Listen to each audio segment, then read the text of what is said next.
Welcome to God is Open. I am your host, Christopher Fisher, and today on God is Open, we are going to be reviewing the book Pagan and Christian in an Age of Anxiety by E.R. Dodds. Not long ago, God is Open reviewed the book Augustine, Conversions to Confessions, and that was by Robert Lane Fox. And he also has a book, and that's called Pagans and Christians. This review today is not to be confused with that book. I also have that book, but the Dodds book is particularly interesting and possibly even more interesting than the Robert Lane Fox book. The Dodds book is particularly focused on the theological developments in pagan and in Christian societies around the 1st and 2nd centuries AD. This is where he gets the subtitle of his book, An Age of Anxiety. And he defines this phase, and he describes this phase as a phase where people, Christians and pagans especially, were moving away from the material world. They began to focus on the spiritual realm. What does it mean to be spiritual? What kind of spiritual realm exists, and how does one interface with that spiritual realm? There's a lot of transitioning in thought from previous forms of religion into these new forms of spiritualization. And this is why he calls it the Age of Anxiety. He says, a story which begins with Philo and St. Paul and ends with Augustine and Boethus is much too long to be told in 4 lectures, even if I were competent to tell the whole of it. I have therefore judged it best to concentrate my attention on the crucial period between the ascension of Marcus Aurelius and the conversion of Constantine, the period when material decline was steepest and the ferment of new religious feelings most intense. In calling it an age of anxiety, I have in mind both its material and moral insecurity. Notice that this period, which is in examination, does not include Paul, Philo, or even Augustine. A lot of Christians claim that all these innovations in Christianity, which incorporate the Platonism of this time, this period that we're talking about, they believe that it began in Augustine, and that's just not true. And there's distinct reverberations of Platonic thought in earlier church fathers, and this touches on that. It touches on the entire mentality of the ancient world in that context. And these are who our earliest Christian fathers were going up against, were these Platonists, these people who are obsessed with the spiritual world. And that's who they had to defend themselves from. Origen, in his writings, has to defend himself from Celsus and other pagan philosophers. And they do so in such a way that it incorporates these otherworldly elements, these Platonistic ideas. One of the key features in this book that we are reviewing, Pagan and Christian in an Age of Anxiety, is it's not written by a Christian. It's written by someone who has a very keen interest in pagan thought, pagan philosophy, pagan development of religion. And he's more acquainted with the pagans than he is the Christians. What this does is it provides to us a valuable third-party point of view. Someone who's not trying to sugarcoat Christianity or force Christianity into certain categories, but someone who's looking to see how Christianity relates to the pagan religions. And that's his goal. He writes, I'm interested less in the issues which separate the combatants than in the attitudes and experiences which bound them together. So he's looking at overall religion in the ancient world among the various sects in these world to figure out in which ways they have commonalities. This is not apologetics piece. This is not attacking Christianity. This is not attacking Platonism or Greek philosophy. This is just an overview and trying to understand their modes of thought. And I believe the author, I think he's very well acquainted with mysticism. And there's this element of mysticism that runs through this book because this period that we're talking about was deeply involved in mysticism. And Dodds defines mysticism. He quotes another author, but it's this. Mysticism is the belief in the possibility of an intimate and direct union of the human spirit with the fundamental principle of being. For those of you who are not familiar with Platonism and mysticism, what he's saying there is there's a union between human beings and God. There's like a merging of the two. He goes on and says, a union which constitutes at once a mode of existence and mode of knowledge different from and superior to normal existence and knowledge. If we recall back to our podcast on Augustine, he was very involved in these introspective meditations where he tried to ascend to the spiritual world to gain union with God, the intellectual principle, the ultimate unity, the ultimate good, the summum bonum. And so Augustine was very deep into this mysticism, this attempted reemergence of the soul into the one. And a lot of Christianity at his time and before had devolved into this mystical experience. Christians were not the only ones. They were just following suit of the pagans. The pagans by that time had mainly abandoned these ideas of a pantheon of gods or polytheism. Let's listen to what Dodds writes about that. He says, what's this debate about? It touched on far more problems than I can mention here, but the main issues were not those which modern Christian might expect. In the first place, it was not a debate between monotheism and polytheism. It had been said with some justification that Celsus was a stricter monotheist than Origen. Certainly he judged the Christians blasphemous in setting another on the same level as a supreme God. He himself retained, it is true, a kind of residual polytheism. He thought we should pay respect to the subordinate gods, or demons, who are the servants and ministers of the supreme God.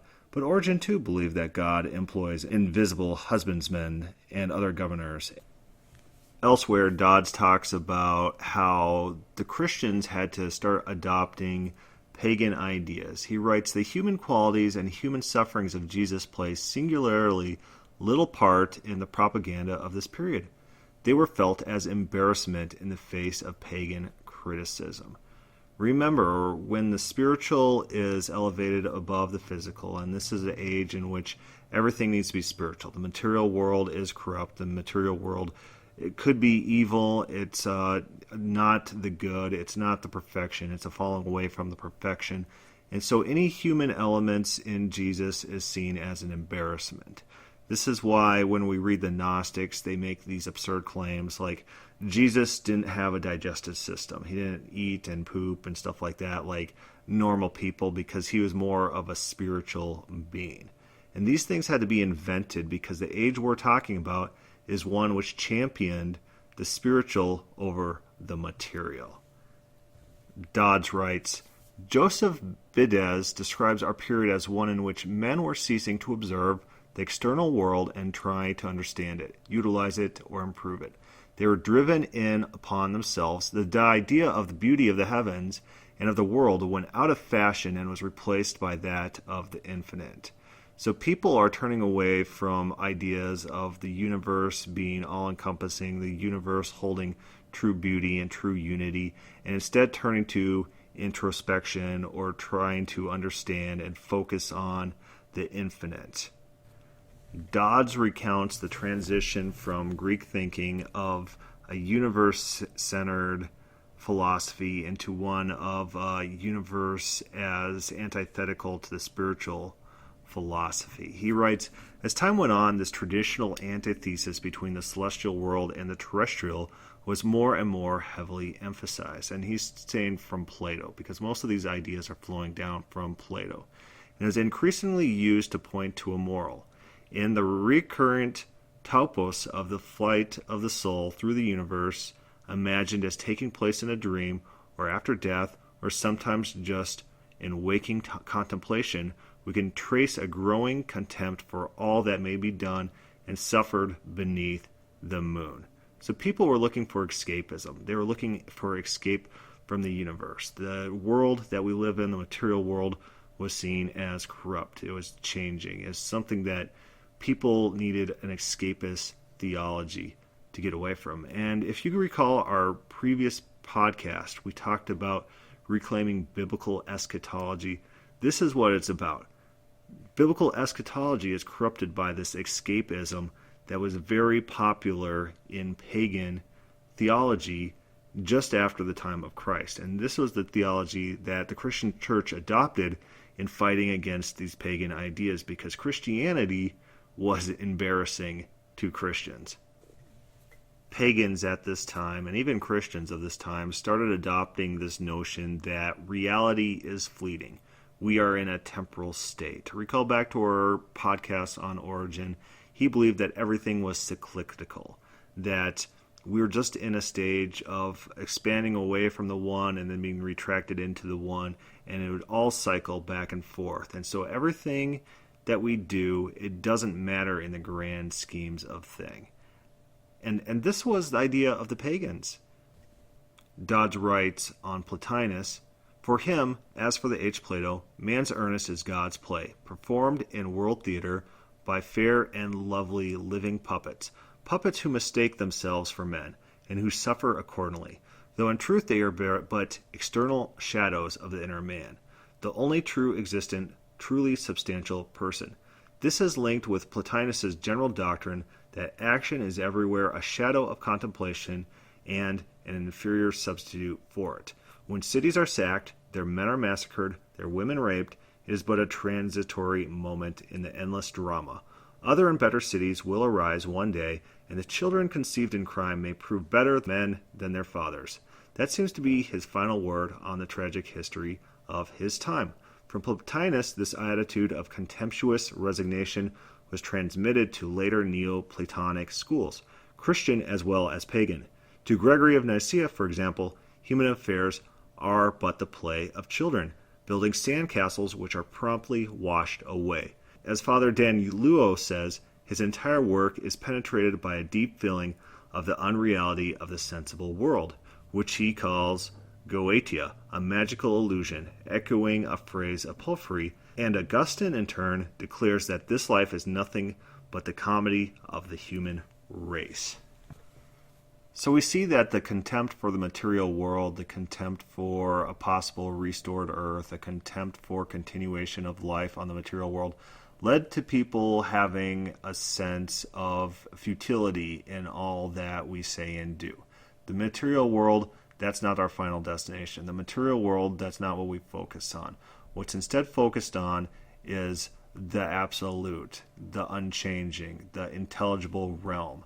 And that's the final destination for all good philosophers in this time period. There was some conflict in how this all worked out. Plotinus, he had enemies of the Gnostics, the Christian Gnostics. To the Christian Gnostics, the entire material world was evil. There was no fellowship between the material world and the unchanging. Dodds writes, "To the majority of the Gnostics, it was unthinkable that such a world, that's this world, should have been created by the supreme God. It must be the handiwork of some inferior demiurge, either, as Valentinus thought, an ignorant demon unaware of any better possibility, or as Marcion thought, the harsh and unintelligent God of the Old Testament, or again, as in other systems, some angel or angels in revolt against God." So the Gnostics thought that this world was a mistake. This world was created by an evil being. This world wasn't intended by God. Whereas in Platonism, this world is either a natural consequence of the one reflecting upon itself and spawning the world of intelligence. In this system, everything is naturally how it is supposed to be. There's no alternative to not be this. It's just a natural consequence of how the world of intelligence works, that it's going to spawn this lesser material world. And in this Platonistic system, because we're being spawned through necessity from the world of the unchanging, there is unchanging in us. And Plotinus, to argue against the Gnostics, this is how they argued back then. This is their intelligent conversations. He says, you know what? You guys claim to have this special, secret, spiritual knowledge inside of you. But you also claim that all matter is evil, and the two cannot be combined. The two cannot have fellowship. So how could you have the intelligible world inside of yourself when you claim that the material world cannot connect the world of intelligence? Dodd notes, as we did in our podcast on Origin, that Origin's idea was that this world is the creation of these inferior beings that became born. So Origin is basically sharing the beliefs of the Gnostics in the creation of the universe. Dodds writes, Origen, however, maintained the substance of the Gnostic view. He attributed the creation to the action of certain bodiless intelligences who became bored with contemplating God and turned to the inferior. We got to remember, there's future church councils that deemed that Origen was heretical in some of his views, but this is pretty standard stuff, and he was a major influence over future Christian leaders such as Augustine, and he had major influence in his place and time over Christianity. It's only a coincidence that later his views would fall out of favor and he'd be declared heretical. He was not heretical in his day. He was a church leader. We could have as easily as we grew up in today's world under Augustinian theology grown up under Origen's theology and the nuances of his theology. And Origen was pretty much under the same opinions of the Gnostics in how fundamentally reality worked. Augustine was a Gnostic too, in the sense that all Gnostics were just a form of Platonism. That's true. Their theology differentiated each other in how they experienced these mystical ascents to the One, and what kind of knowledge that they could bring back with them. Let's read Dodds on Plotinus versus the Gnostics. The Unio Mystica, this is a spiritual ascent that is talked about in Augustine, recognized by the Church, was a momentary illumination, granted only occasionally, perhaps but once in a lifetime, and whatever energies it might release and whatever assurance it might bestow, the human being who experienced it did not thereby shed his human condition. It was an ordinary mortal that he had to live out his life on earth. The heretical mystic, on the other hand, and this is the Gnostic mystic, as opposed to the Platonistic mystic. The heretical mystic, on the other hand, felt himself to be utterly transformed.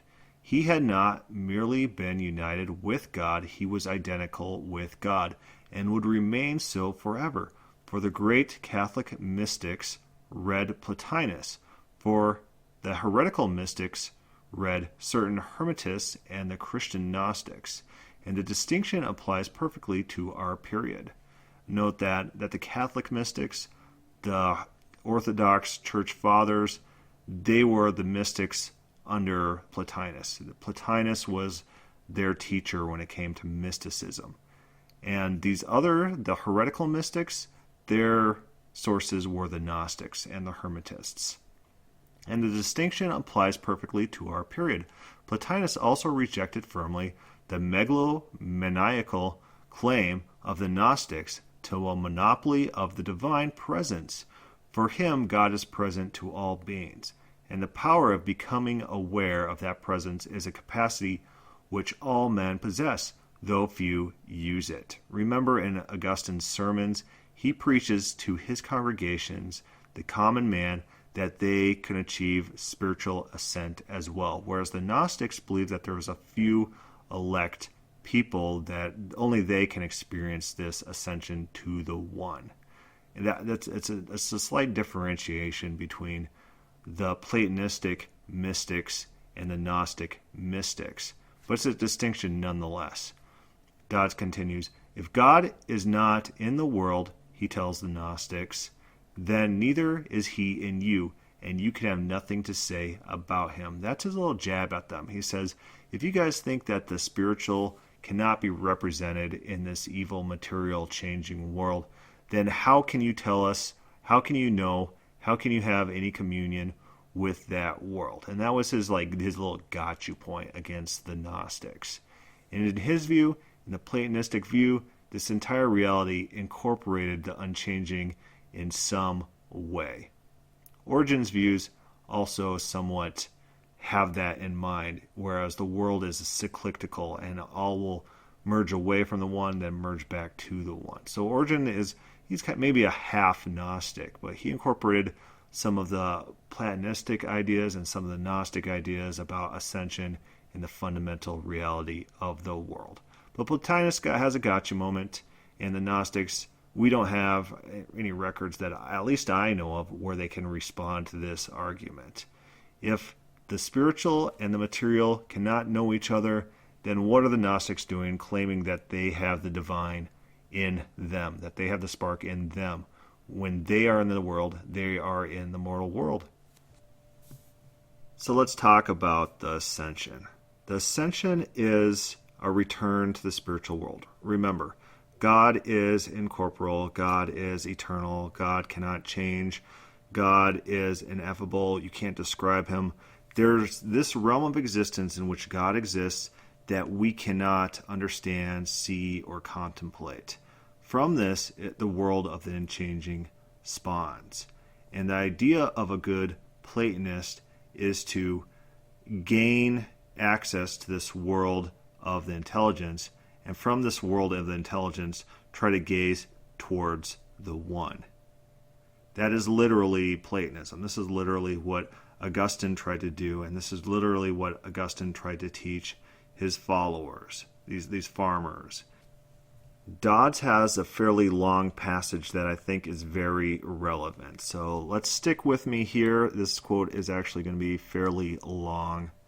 Dodds writes, "He is also, with his pupil Porphyry," remember Plotinus had a pupil called Porphyry, and Porphyry wrote stuff against the Christians and on Platonism, "the only person from our period who has stated in so many words to have enjoyed mystical union 4 times, according to Porphyry, in the 6 years that the two men worked together, Plotinus lifted himself to the primal and transcendent God by meditation and by the methods Plato indicated in the Symposium." Remember, Plotinus believed that he was a good Platonist. He believed that he was following the ideas and views of Plato. He didn't think he was inventing anything new. This is me talking right now. He was a student, a disciple in his mind of Plato. And he believed that Plato had this ascension to the one, and that's what he tried to perfect. And he's the only one that we know of who actually claims to have seen God. And this was a rare occurrence. This is a rare instance that happens. I believe Augustine, he only does it once or twice, a true ascension to the one.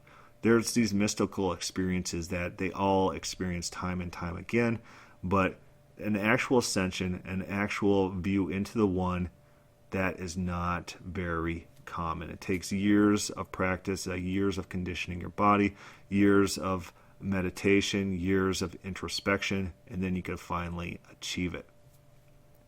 Dodds writes, "Porphyry himself had attained the same goal but once, many years later, and we have the testimony of Plotinus himself in the unique autobiographical passage where he speaks of occasions when," this is Plotinus now, "I awakened out of my body into myself, and came to be external to all other things, and contained within myself, when I saw a marvelous beauty, and was confident then, if ever, that I belonged to the higher order, when I actively enjoyed the noblest form of life, when I became one with the divine and stabilized myself in the divine." Notice Plotinus's wording. Notice how he talks. He talks about this merging with the one. This is hard to describe for him because we're using words. And in Platonistic ideas, the ineffable is undescribable. So he could try to describe it, but he can't fully communicate his union with this one. Dodds continues, "Elsewhere, Plotinus has described in memorable prose, if not the mystical union itself, at any rate the steps which lead up to it.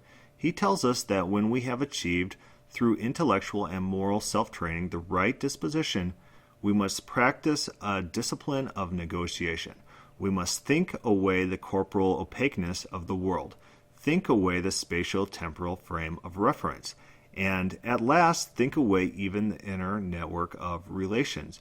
What is left? Nothing, it would seem, but a center of awareness which is potentially, but not yet actually, the absolute." And so this process of meditation that is described by Plotinus is one in which the material world gets expelled out of our mind. And we need to focus on the unchanging, and anything about the world, anything about what we know and perceive and experience has to be pushed out of our body so we can focus on the unchanging. And that's what the mental discipline that he worked up over the years and what he taught his followers. Dodds continues, the last stage, remember that this stage that we just talked about, it's just clearing the mind. It's just emptying the mind. The last stage of the experience comes by no conscious act of will. We must wait quietly for its appearance, says Plotinus, and prepare ourselves to contemplate it, as the eyes waits for the sunrise. But what then happens cannot properly be described in terms of vision, or of any normal cognitive act, for the distinction of the subject and object vanishes. I quote one of Plotinus's attempts at description. This is Plotinus writing, the soul sees God suddenly appearing within it, because there is nothing between. They are no longer two, but one, while the presence lasts. You cannot distinguish them. It is that union which earthly lovers imitate when they would be one flesh. The soul is no longer conscious of being in a body, or of itself as having identity, man or living being, thing or sum of things. For who is it that sees it has no leisure to see? When in the state, the soul would exchange its present condition for nothing in the world, though it were offered the kingdoms of all the heavens, for this is the good, and there is nothing better. Believe it or not, this is the ascension that was sought by early Christians. Augustine, in particular, sought these ascensions, tried multiple ascensions, and describes having these ascensions to the one in which he experiences this mystical union with the one. This is not Christianity. This is not biblical Christianity. This is not taught by Jesus. This is not taught by Paul. This is not taught by the Old Testament. It's not taught in the Bible. This is paganism. This is Platonism, a particular form of Neoplatonism championed by Plotinus and others before him. If everything I've so far been talking about is strange, weird, hard to understand, incomprehensible, this is what early Christians believed. Justin Martyr, one of the earliest Christian fathers, advocated a lot of this escapist theology, a lot of this ascension theology. This is a theology that I absolutely believe that Paul was countering in Colossians 2, when he talks about vain philosophy of the Platonists. So far in today's podcast, we've talked about how 1st and 2nd century religious thought in the Greek world was more focused on introspection, more focused on ascension theology, escapist theology, disdain of the material world, and how that was incorporated into Christianity, and a lot of parallels in the Church Fathers in which they are adopting these ideas. We also talked about the interplay of the Gnostics and the Platonists, and similarities and differences in their theology. But Dodds also has one last chapter that I kind of skipped over, but it's about spirituality in the ancient world. They were all under the impression that miracles were real. Jesus did miracles, other religious figures did miracles in the ancient world, and the debates weren't on whether these miracles were real or not, but whose were the better miracles and who had the longer lasting miracles. They were very spiritual in the sense that dreams were interpreted as communications from God. There's a lot of dream diaries in both pagan and Christian thought in which dreams are examined and looked at as prophecy, as communion with God. He also briefly touches on asceticism, on living a life in which the body is neglected. Remember, we're talking about how the material world was falling out of favor. Yes, the pagans had their aesthetics. Plotinus died in poverty. Plotinus neglected his body. But really, the Christians took it to the extremes. The Christians were the ones to live on the tops of pillars and stuff like that. It's just absolute craziness. But the Dodds book, I suggest that everyone pick up a copy. You could find a fairly complete online digital version just by Googling the name Pagan and Christian in an Age of Anxiety. But it's a short book. It's easy to read. You could read it in about a day. And it has a lot of good information on just the state, the mindset of early pagans and early Christians, and how the two synthesized with each other. If you have any questions or comments on today's podcast, feel free to put that on the God is Open webpage or start a thread on the Facebook companion page, God is Open. Thank you for listening.